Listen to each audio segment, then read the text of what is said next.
My name is Maya Vance. I'm 32 years old, and for 15 years, I was the ghost in my own family's mansion. While my younger sister, Chloe, was showered with designer clothes and Ivy League tuition, I was the one scrubbing the floors and prepping the hors d'oeuvres for my parents' elite social circle. My father, a man who built his empire on family values, saw me as nothing more than an unpaid intern in my own home. My mother, she didn't see me at all unless the silver needed polishing. But last Christmas, they made a mistake. They thought they could demand I serve their VIP guests on 24 hours' notice, unaware that I was no longer the broken girl they raised. I was about to walk into a boardroom and sign a deal that would make my father's net worth look like pocket change. Before I tell you how the family maid became the woman who brought a Fortune 500 CEO to her knees, please, if you believe that character is built in the shadows and justice is best served cold, hit that like and subscribe button. I want to know who is standing with me today. Comment below with your city and the time. I read every single story you share. Now, let's go back to the night the bridge finally burned. The rain was lashing against my apartment windows in Chicago. I was staring at a set of blueprints for my newest flagship location when the phone rang. The caller ID didn't say Mom. It said the boss, a bitter nickname I'd given her years ago. I didn't want to pick up. I knew the tone. I knew the rhythm of the conversation before it even started, but some old Pavlovian part of me reached out and swiped the screen. Maya, my mother, Elena, began. No greeting. No, how are you? Just the sharp, cold edge of a command.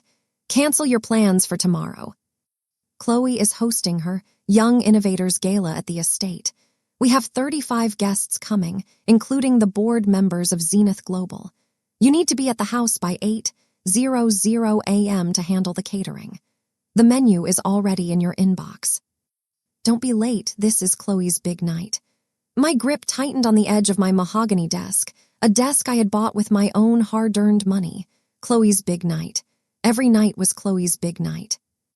My sister was a lifestyle influencer whose entire life was funded by my parents' bank account, while I had spent my 20s working 3 jobs to build my own legacy in secret. I can't, Mother, I said, my voice surprisingly steady. I have a flight to Seattle tomorrow morning. I'm closing a major acquisition. There was a pause on the other end, followed by a laugh so sharp it felt like a physical slap.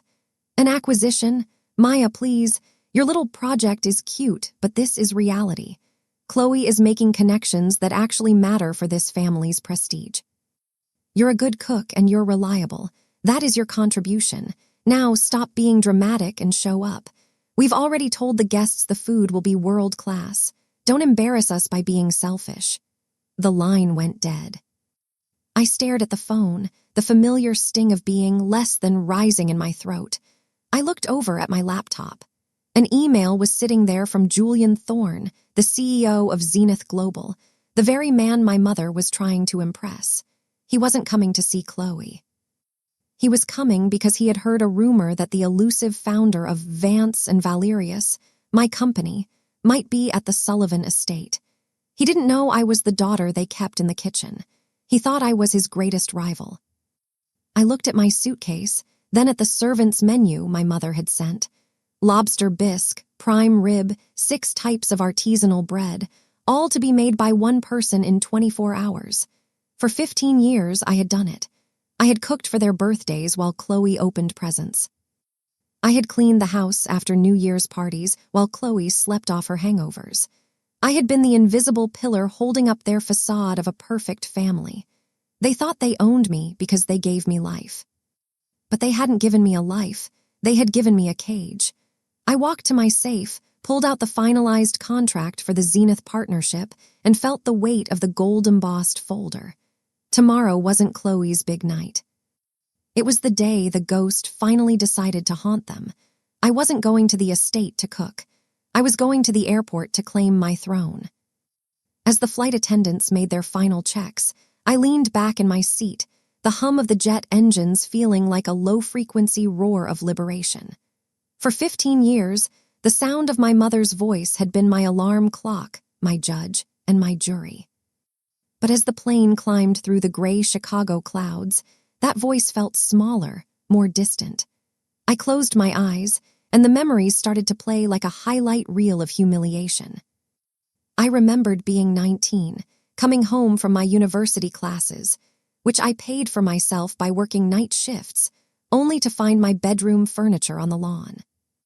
My mother had decided Chloe needed a meditation suite, and since I was never there anyway, my things were boxed up and moved to the small, windowless room above the garage.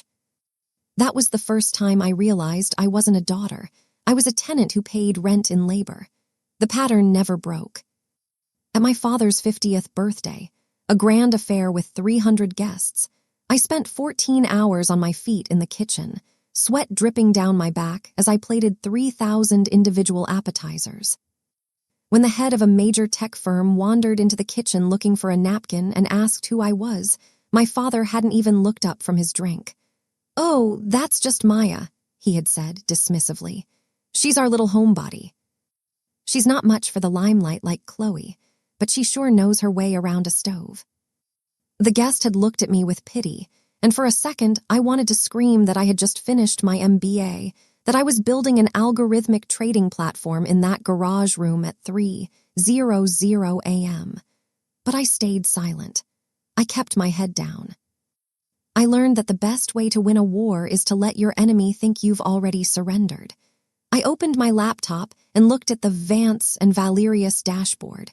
The numbers were staggering. We had grown from a boutique consulting firm into a powerhouse in the Pacific Northwest. We were the shadow firm that every major player in the tech and hospitality world wanted to hire, and they wanted us because we were ruthless, efficient, and most importantly, anonymous. I had intentionally kept my face out of the press for 5 years, building a myth around the Vance name. My parents, so obsessed with Chloe's 100,000 fake followers on Instagram, hadn't even noticed that the company mentioned in the Wall Street Journal every other week shared their own last name. Their arrogance was my greatest shield. To them, I was little Maya, the girl who failed to get a real job and was lucky they still let her use their laundry machines. My phone buzzed as the onboard Wi-Fi connected. It was a text from Chloe. "Mom says you're being a brat about the gala." "Look, Maya, Julian Thorne is going to be there. This is my chance to become the face of Zenith's new campaign. If the food isn't perfect, you're literally ruining my life. Just suck it up and do your job for once. I'll even let you keep the leftovers." I felt a cold, sharp laugh bubble up in my chest. Leftovers. She was offering me the scraps of a meal I was supposed to cook, for a man who was currently paying my firm a $500,000 retainer just to get a seat at my table. The irony was almost poetic. My parents were so desperate to climb the social ladder that they were prepared to sacrifice their oldest daughter to provide a step for their youngest. But they didn't realize the ladder was rotten. They didn't realize that the man they were trying to impress, Julian Thorne, was the most observant shark in the ocean. He didn't care about Chloe's influence. He cared about results. And as I scrolled through my emails, I saw a message from Julian's executive assistant. "Mr. Thorne is looking forward to the private dinner in Seattle on the 26th.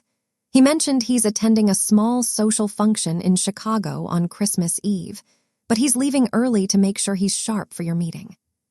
He says you are the only person in the industry he truly respects."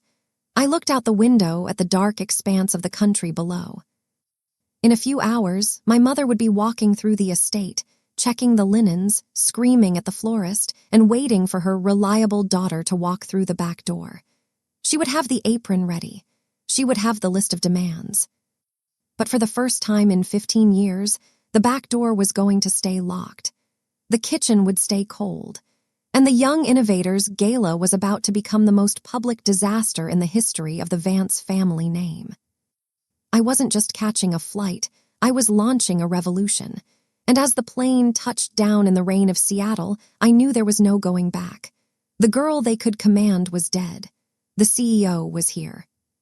The Seattle air was crisp and smelled of pine and salt, a sharp contrast to the suffocating atmosphere of the Vance estate. I checked into my hotel, a sleek skyscraper where the staff greeted me with the quiet reverence reserved for the powerful. "Welcome back, Ms. Vance," the concierge whispered. They didn't see a maid. They didn't see a disappointment. They saw the woman who owned the penthouse. As I unpacked my tailored suit for the meeting with Julian Thorne, my phone began to vibrate incessantly. It was starting. Back in Chicago, the clock had struck 8:00 a.m. That was the hour I was supposed to be tying my apron strings and searing the first batch of scallops. I looked at the screen, 12 missed calls from my mother, 5 from my father, a string of increasingly frantic texts from Chloe. I sat on the edge of the plush bed and finally opened the messages. "Maya, where are you? The delivery truck is here with the lobsters and no one is answering the service gate." Then, 10 minutes later, "Maya, this isn't funny. I have 35 people coming in 4 hours. Pick up the phone." I felt a strange, hollow sensation in my chest. It wasn't guilt that had been burned out of me years ago. It was the realization of just how much they relied on the very person they claimed was worthless. Without me, their perfect world was a house of cards. I decided to send one single message. I typed it out with a steady hand. "I told you I had a flight. I'm in Seattle for business. Do not call me again." The response was instantaneous. My mother didn't text, she called. I answered, and before I could even say hello, her voice exploded through the speaker. "Seattle, business. Maya Elizabeth Vance, you get on a plane right now and get back here. You are ruining your sister's future. Julian Thorne is coming to this house. Do you have any idea what it will look like if we're serving store-bought appetizers? You are an ungrateful, selfish girl. After everything we've done for you, providing you a roof over your head." "A roof above the garage, Mother," I interrupted, my voice like ice. "In exchange for 15 years of free labor, I don't owe you a single lobster tail. You have no career." She shrieked. "You have a hobby. Whatever little business you think you're doing in Seattle is nothing compared to the connections Chloe is making today. You are a cook, Maya. That is all you will ever be. Now, if you don't show up, don't bother coming back to this house. You're finished with this family." "I was finished a long time ago," I said softly, and I hung up. I turned my phone to do not disturb and walked to the window. Below me, Seattle was a sea of lights, a city where I had built an empire while they weren't looking. I thought about Julian Thorne. He was currently in Chicago, likely preparing to head to my parents' home. He was a man who valued punctuality, excellence, and authenticity above all else. He was about to walk into a circus of desperation. My mother would be in the kitchen, probably forcing Chloe to help, which would be a disaster since Chloe didn't know how to boil an egg, and my father would be making excuses for why the staff was running late. I opened my laptop to the Zenith Global file.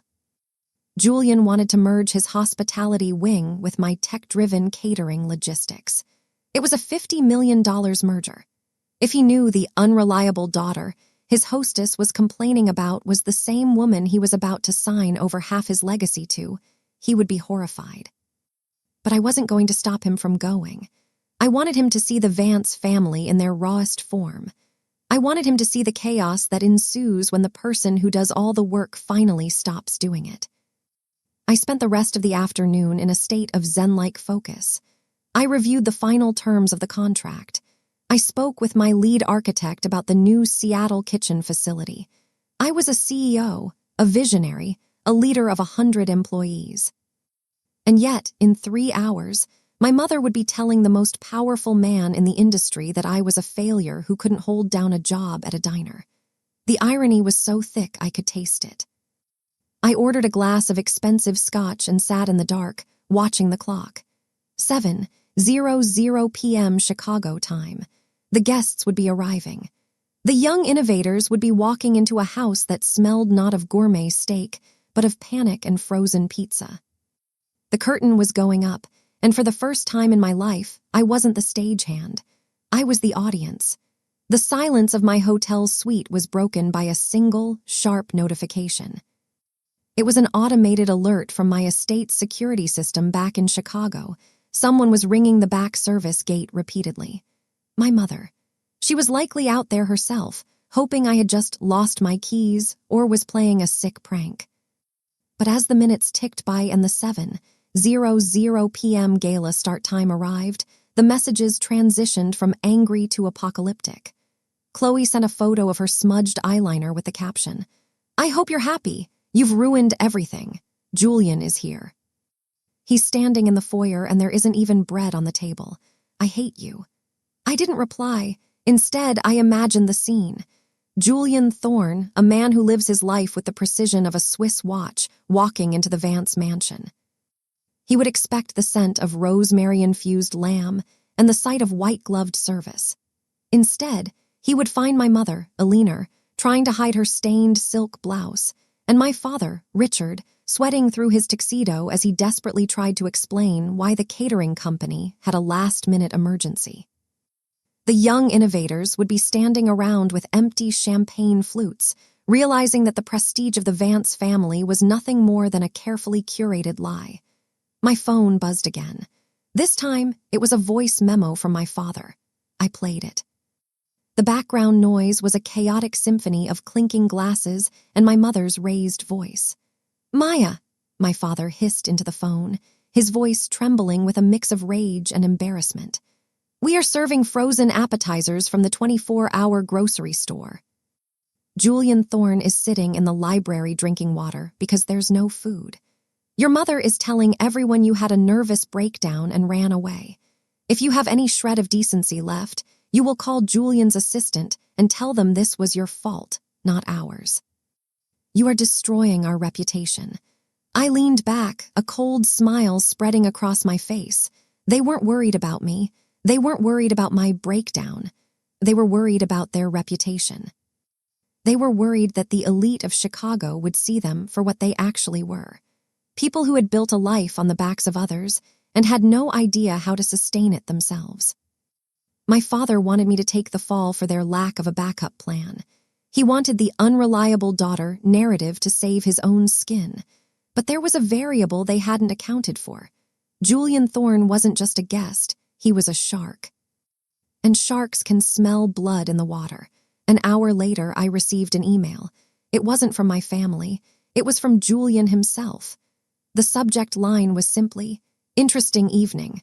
The email read, "Maya, I'm currently at a function hosted by a family named Vance.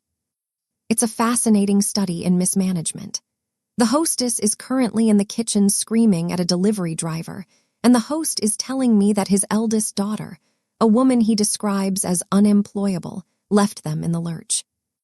However, I happened to notice a business card tucked under a vase in the hallway. It was for Vance and Valerius. It's your personal card, Maya, the one with the private seal. It seems your family has no idea who they are talking about. I'm leaving this gala early. I'll see you in Seattle tomorrow for our 9:00 a.m. I think we have much more to discuss than just a merger." My heart hammered against my ribs, the card. I had left it there months ago, hidden behind a floral arrangement, a tiny act of silent rebellion I'd forgotten about. Julian had found it. He had connected the dots. The maid and the CEO were the same person. The woman my mother was calling a disappointment was the very woman Julian was prepared to give a seat on his board. I looked at the clock. It was 10:00 p.m. In 12 hours, the world was going to change. I spent the night in a state of hyperlucidity, polishing my presentation and preparing for the final blow. My family's texts eventually stopped, replaced by a haunting silence. They had realized I wasn't coming. They had survived the night on frozen quiches and apologies, but they had no idea that the real storm hadn't even reached them yet. They thought the disaster was the lack of food. They didn't realize the disaster was that they had finally shown their true faces to the one man whose opinion actually mattered. I closed my laptop, the blue light reflecting in my eyes. "Sleep well, Mother," I whispered to the empty room. "Tomorrow, you get exactly what you earned." The morning of the 26th arrived with a clarity that felt almost surgical. I stood in front of the full-length mirror in my Seattle suite, adjusting the lapels of a charcoal gray suit that cost more than my parents' monthly mortgage. I looked at the woman in the reflection. She didn't look like the girl who used to hide in the pantry to avoid her mother's sharp tongue. She didn't look like the homebody who was too shy for the limelight. She looked like a predator. I arrived at the Zenith Global headquarters 20 minutes early. The building was a monolith of glass and steel, a temple to the kind of power my father had always craved but never truly possessed. As I was ushered into the executive boardroom, the atmosphere was heavy with anticipation. Julian Thorne was already there, standing by the window with a cup of black coffee. When he turned to look at me, there was a glimmer in his eyes, a mixture of respect and dark amusement. He didn't say a word about the night before. Not yet. Ms. Vance, he said, gesturing to the massive oak table. Shall we get down to business? For the next 2 hours, I took him through the heart of my empire. I showed him how Vance and Valerius had digitized the high-end hospitality market, how our proprietary logistics software could coordinate a 1,000-person gala with the precision of a military strike, and how our revenue had tripled in less than 18 months. I was a masterclass in professional poise. I answered every question with data, every doubt with a solution. By the time I closed my laptop, Julian's entire executive team was leaning forward, their pens hovering over their notebooks. Julian leaned back, interlacing his fingers. It's an impressive operation, Maya. Perhaps the most disciplined I've seen in a decade. But I have to ask, why the anonymity? Why the shadow profile? With a company this successful, most people would be shouting their name from the rooftops. I met his gaze without blinking. In my experience, Julian, people only see what they expect to see. If you tell them you're a servant, they'll let you clean their floors. If you show them you're a ghost, they'll walk right through you. I wanted to build something that was undeniable, something that didn't rely on a family name or a social circle. I wanted to be the one holding the cards before I sat down at the table. Julian nodded slowly, a small, knowing smile playing on his lips. And now you're holding all of them. He reached into his breast pocket and pulled out a sleek, silver tablet. Before we sign, there's something you should see. It seems the disaster in Chicago has taken on a life of its own. He slid the tablet across the table. It was a LinkedIn post from a prominent venture capitalist who had been at my parents' house. It was a photo of the delivery pizza boxes stacked on the Vance family's antique sideboard. The caption read, "Attended the Young Innovators Gala at the Vance estate last night. A lesson in brand failure. No staff, no food, and a hostess who spent the night blaming her unstable daughter for the mess. If you can't manage a dinner party, why should we trust you with an investment?" The comments were a bloodbath. Local business leaders were tagging each other, mocking my father's prestige and my sister's influence. But then I saw the newest comment, posted just minutes ago by a major business journalist. "Funny you mention the daughter. I just got a tip that the unstable Maya Vance is actually the CEO of Vance and Valerius. If that's true, the irony is legendary. Forbes is dropping a feature on her tomorrow." The room was silent as the executives read the screen. My phone, sitting face down on the table, began to buzz. It wasn't a vibration, it was a rhythmic, frantic hum. My family had seen the post. They had seen the comment. The wall I had built between my two lives had just been smashed with a sledgehammer. "Your mother called me again this morning, Maya," Julian said quietly. "She was hysterical.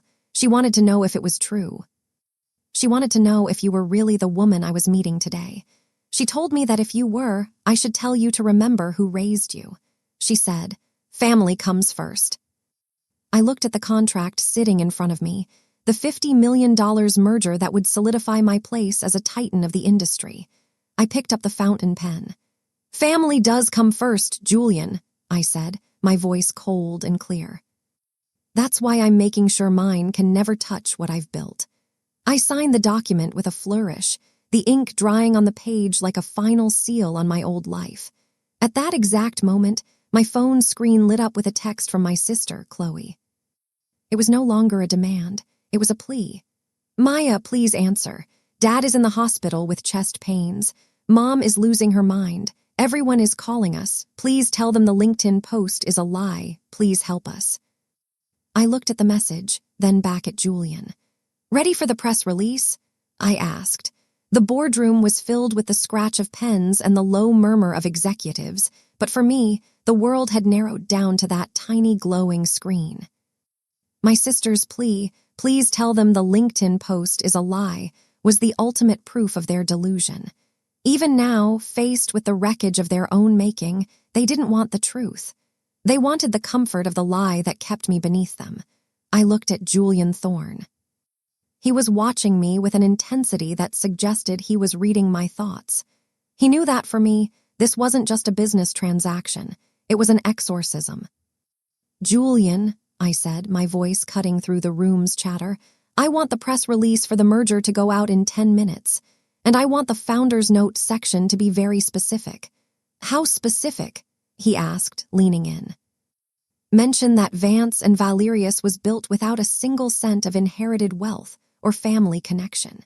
Mention that the CEO's journey began in a garage apartment, while her family's social standing was built on her unacknowledged labor. Let the industry know that the Vance in our name stands for the woman who built it, not the family who tried to bury it." Julian gave a sharp, appreciative nod to his PR director. "You heard her. Send it." As the team scrambled to execute the launch, I finally picked up my phone. I didn't call my father at the hospital. I knew Richard Vance. His chest pains were a calculated move to garner sympathy and force a reconciliation when he realized he'd lost his grip on the golden goose. Instead, I called the house. My mother answered on the half-ring, her voice a ragged, breathless mess. "Maya." "Maya, is that you?" she gasped. "The phone hasn't stopped ringing. People are saying. They're saying you're some kind of billionaire. They're saying you're the one Julian is working with. Tell me it's not true. Tell me you didn't hide this from us while we were struggling to maintain our image." "Struggling, Mother?" I asked, pacing the length of the boardroom window. "You weren't struggling. You were living a fantasy on my dime and my time. You didn't maintain an image. You maintained a facade by treating your eldest daughter like a kitchen appliance. How can you say that?" She sobbed, but there were no real tears in her voice, only the panic of a socialite losing her standing. "We gave you everything. We kept you under our roof. And now Chloe is ruined. She was supposed to sign a deal with Zenith today, and Julian Thorne walked out on her because of your little stunt. You humiliated us in front of everyone." "I didn't humiliate you, Alina," I said, using her first name for the first time in my life. The silence on the other end was deafening. "You humiliated yourselves when you served frozen pizza to a billionaire because you couldn't be bothered to learn how your own household runs. You humiliated yourselves when you told the world I was mentally unstable because I dared to have a life of my own. I didn't do a stunt. I went to work. It's a concept you and Chloe should start getting familiar with." "You're a monster," she hissed, her tone shifting from pleading to pure venom. "You've always been cold. You've always been jealous of your sister's light. You think this money makes you better than us. You're still just the girl who knows how to scrub a floor. No one will ever love a woman who betrays her own blood for a contract." "Then I'll be a monster," I replied calmly. "But I'll be a monster with a $50 million merger and the cover of Forbes. By the way, the hospital just called my office. Dad's vitals are perfect. Tell him if he wants to play the heart attack card, he should try it on someone who hasn't been reading his medical bills for years. Goodbye, Alina." I hung up and felt a weight lift that I hadn't even realized I was carrying. The room felt brighter. The air felt easier to breathe. "Everything all right?" Julian asked, coming over to stand beside me. "Better than all right," I said. "The trash just took itself out." I turned back to the table, ready to finalize the remaining logistics of the Pacific Northwest expansion. But as I sat down, my screen flashed with a notification from a local Chicago news outlet. The headline made me stop. "Scandal at the Vance estate. High society gala ends in police intervention and social media firestorm." It seemed the night hadn't just ended with pizza. Apparently, when the guests realized they had been lied to about the exclusive nature of the event, and when my mother started accusing the delivery drivers of theft in her manic state, things had turned physical. The young innovators weren't just disappointed, they were documenting every second of the Vance family's implosion. I looked at Julian. "It seems my family is trending," I said, sliding the phone toward him. He glanced at the headline and laughed. "Well, Maya, they always wanted to be famous." "I suppose you finally gave them what they wanted." The following morning, the world didn't just wake up to the news of a merger, they woke up to the face of Maya Vance. The Forbes 40 Under 40 issue hit the stands at midnight, and by 7:00 a.m., my face was on every digital billboard in downtown Seattle and Chicago. The headline was a masterpiece of journalistic irony.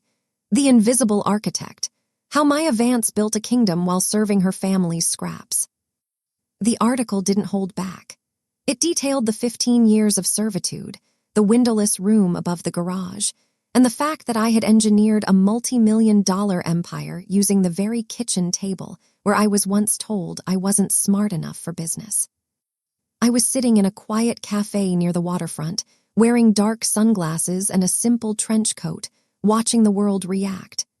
Across the street, at a newsstand, I saw a young woman pick up the magazine, her eyes widening as she read the cover. For the first time, I wasn't the ghost. I was the headline. But the peace I expected to feel was interrupted by the final, desperate gasps of the life I had left behind. My phone, now managed by my executive assistant, Sarah, was a war zone of incoming messages. Sarah walked into the cafe and sat across from me, her face a mask of professional concern. "Maya," she said, sliding a tablet toward me, "your mother and sister are on the morning talk shows. They're trying to flip the narrative."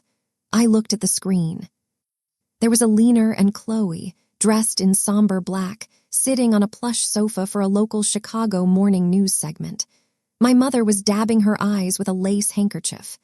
"We had no idea," she was sobbing to the interviewer. "Maya was always so private.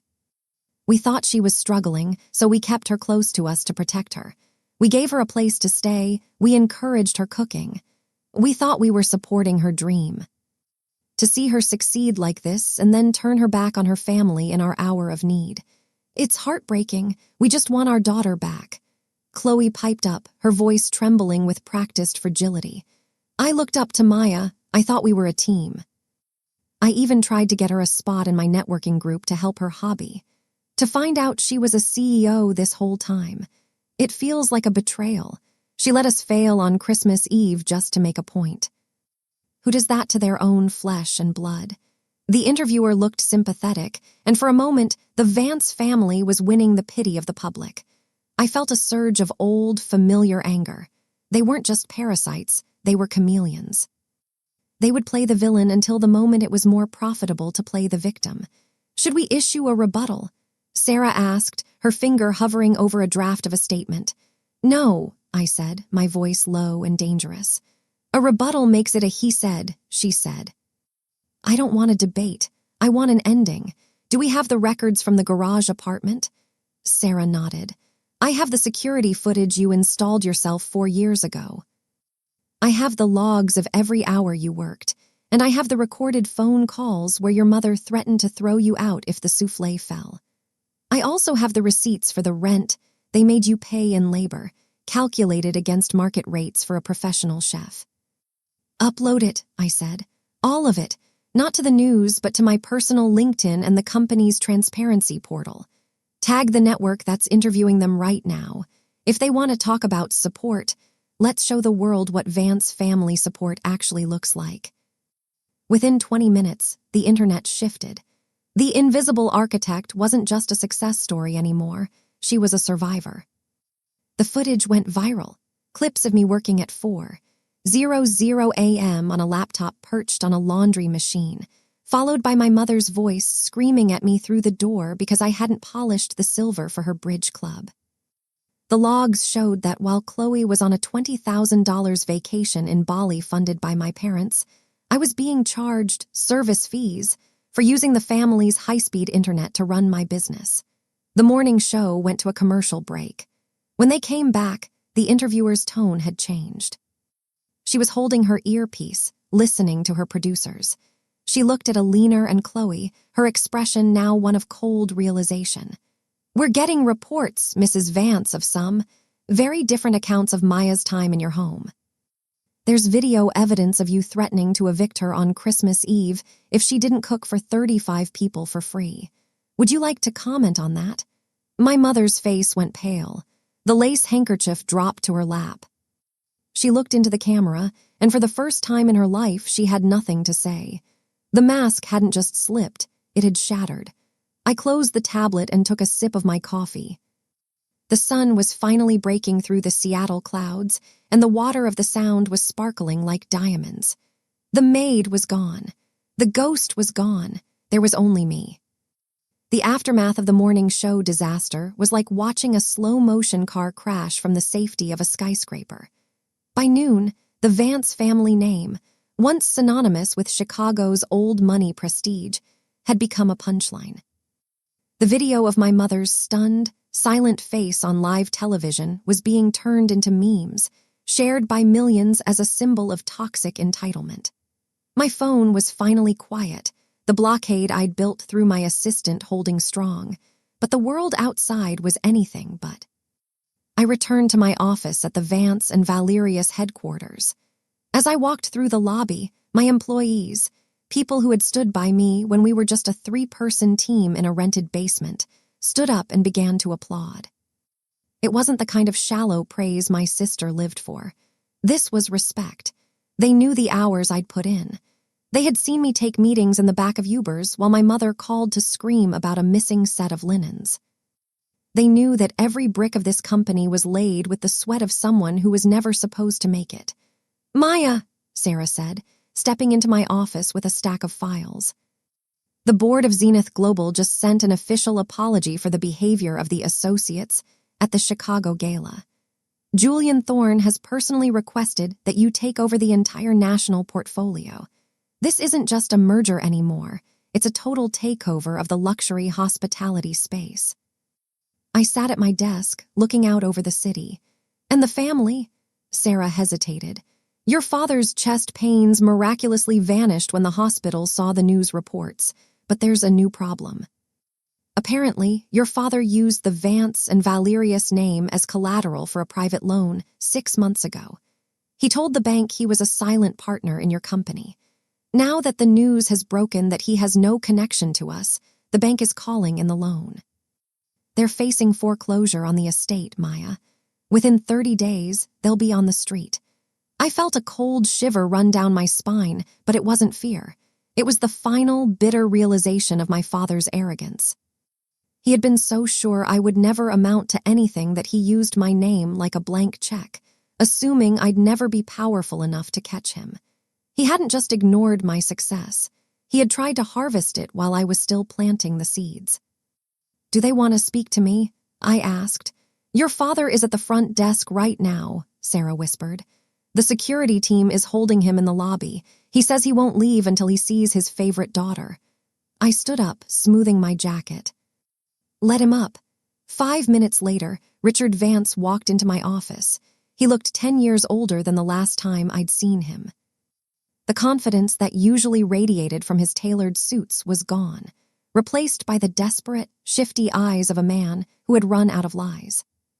He looked around my office, his mouth slightly open as he took in the sleek design, the awards on the shelves, and the view that commanded the entire Seattle skyline. "Maya," he started, his voice cracking. "My God, look at all of this." "I always knew you had a sharp mind for business. I told your mother," I said. "Maya is the one to watch." "Don't," I said, my voice like a razor. "Don't lie to me in my own office, Richard. You didn't tell her to watch me. You told her to make sure I didn't leave the kitchen so you wouldn't have to hire a real chef." He winced, stepping closer to my desk. "We made mistakes. I see that now, the pressure of maintaining the family legacy. It makes people do things. But Maya, the bank is taking the house, your childhood home. Chloe has nowhere to go, your mother is. She's not well, we need a bridge loan, just a couple of million to get us through the quarter, for the family." I leaned back in my chair, watching him. For the family. The same family that told Julian Thorne I was a failure. The same family that converted my bedroom into a closet for Chloe's influencer outfits. The same family that charged me rent to use a Wi-Fi connection I was using to build the company you just tried to steal. I was just trying to protect our interests," he shouted, the old anger flickering for a second before dying out. "I'm your father." "You're a man who shared a name with me," I corrected him. "That's all. You didn't invest $1. You didn't offer a word of encouragement. You didn't even know what I did for a living until a billionaire told you. If you want a loan, go to the bank." "Oh, wait, you can't, because you lied to them too." I stood up and walked to the door, opening it wide. "I'm not going to save the estate, Richard. In fact, I've already put in a bid to buy the debt from the bank. I'm going to turn that mansion into a training center for underprivileged entrepreneurs, people who actually know what it means to work for their dreams. You, Alina, and Chloe have 24 hours to pack your things. My lawyers will send over the eviction notice this evening." He looked at me with pure horror. "You would put your own parents on the street?" "No," I said, a small, cold smile touching my lips. "I'm putting you where you told everyone I was, between opportunities. I'm sure Chloe can find a nice place for you all to stay with her influence. Now, get out of my building." As he stumbled out of the room, I felt the final thread snap. The debt was paid. The ghost had taken the house. The following 24 hours felt like a fever dream of cold, hard justice. I didn't watch the news, but the news was watching my family. I stayed in Seattle, focusing on the Zenith integration, but I kept a private feed from the security cameras I had installed at the Chicago estate years ago. I watched as 3 black SUVs pulled into the driveway, not to bring guests, but to deliver the eviction papers. I watched on a grainy screen as my mother, Alina, stood on the grand portico, clutching a designer handbag like it was a life raft, screaming at the men in suits. Chloe was behind her, frantically filming the encounter on her phone, likely trying to create one last piece of content to play the victim. But the world was no longer buying what she was selling. The comment sections on her videos were a brutal reminder that once the curtain is pulled back, you can never go back to being the wizard. People were calling them the Pizza Vances. They were being mocked by the very elite they had spent 15 years trying to impress. My father was nowhere to be seen in the footage. I later found out he was at his club, trying to convince his old golf buddies to let him sleep in the guest suite, only to find his membership had been revoked due to the reputational risk he now posed. That evening, Julian Thorne invited me to a private dinner to celebrate the official launch of the merger. We sat in a secluded corner of a 5-star restaurant that I now partially owned. The irony wasn't lost on me. Julian raised a glass of vintage wine, his expression thoughtful. "I've seen a lot of corporate takeovers in my time, Maya," he said, "but I've never seen someone take over their own past with such precision." "It wasn't a takeover, Julian," I replied, the taste of the wine sharp and clean. "It was an audit." My family had been overvaluing their importance in my life for a decade. I just brought the books back into balance. "And the estate?" he asked. "You really bought the debt?" "I did," I said. "The bank was more than happy to get it off their hands." The Vance Manor is officially a property of Vance and Valerius. My architects are already drafting plans to gut the 3rd floor, the one my mother renovated for Chloe, and turn it into a high-tech coding lab for young women from the south side of Chicago. I want that house to finally produce something of value. As we spoke, my phone chimed. It was a restricted number. I knew it was my mother. I decided to take it, but I put it on speaker so Julian could hear. I wanted a witness to the final act. "Maya," Alina's voice was no longer sharp or commanding. It was small, broken, and filled with a terrifying kind of desperation. "We're at a motel, Maya, a motel on the highway. Chloe is crying. Your father won't speak." "How could you do this? We're your family. We gave you life." "You gave me a set of chores, Alina," I said, my voice devoid of emotion. "You gave me a room above a garage and a sense of invisibility that nearly broke me. I gave you 15 years of my life for free. I think we're even." "We have nothing," she wailed. "Everything is in that house. My jewelry, the silver, the history. The silver is being auctioned to pay off the interest on the loan Richard took out in my name," I told her. The jewelry is being appraised. Anything bought with the household budget, which I managed while you were at the country club, is legally the property of the estate. I've left your personal clothes in boxes at the service gate. You can pick them up tomorrow. But if you step foot on the property, the security team has orders to call the police. You can't be this cold, she whispered. You're my daughter. I was your daughter when I was cooking for 25 of your friends on Christmas Eve, I said. I was your daughter when I was scrubbing the floors while you laughed at my hobby. Now, I'm just the CEO of the company that owns your debt. There's a difference. I ended the call and looked at Julian. He didn't look shocked. He looked impressed. You know, he said, most people in this industry have a why. A reason they push so hard. I think I finally understand yours. You weren't running toward the money, Maya. You were running toward the moment you could finally say no. It's the most expensive word in the world, I agreed. We spent the rest of the night discussing the future, the real future. We talked about expanding into Europe, about the new software patents I was filing, and about the legacy I was actually proud to build. For the first time in 32 years, I didn't feel like I was waiting for the other shoe to drop. I didn't feel like I had to check the time or make sure the roast was in the oven. I was just Maya, and Maya was more than enough. The final days of December brought a silence that was more rewarding than any applause. I stood on the balcony of my new Chicago penthouse, looking down at the city that had once felt like a labyrinth designed to keep me small. Below, the streets were still decorated for the season, but the lights no longer felt like a mockery of my isolation. I was no longer the girl looking through the window at a life she wasn't allowed to join. I owned the window. I owned the building. The transformation of the Vance estate began on January 2nd.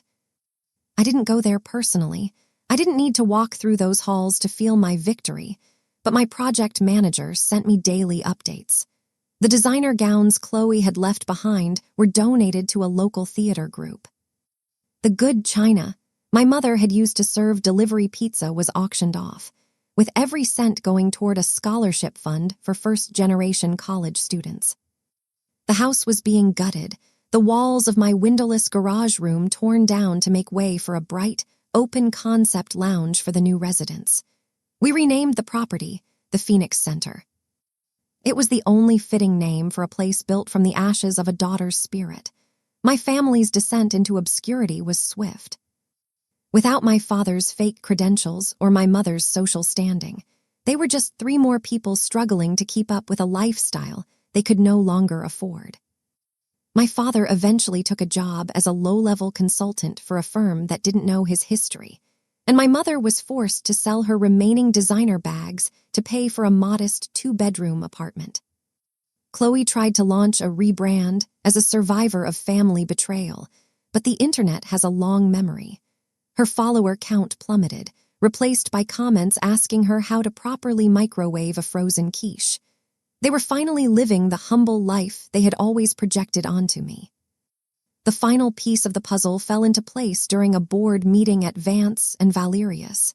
Julian Thorne sat at my right hand, and the atmosphere was electric. We were no longer just a catering or tech company. We were the gold standard for modern luxury. As we wrapped up the session, Julian handed me a physical copy of a magazine. It wasn't Forbes this time. It was a prestigious architectural digest featuring the Phoenix Center. You did it, Maya, he said, his voice warm with genuine pride. You didn't just win, you changed the map.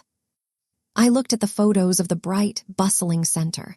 I saw young women who looked the way I used to, determined, hungry for a chance, but lacking the resources. They were sitting at the same tables where my mother once hosted her VIPs, but now they were coding, brainstorming, and building their own empires. That was my true revenge. Not the eviction, not the lawsuits, and not the millions in the bank.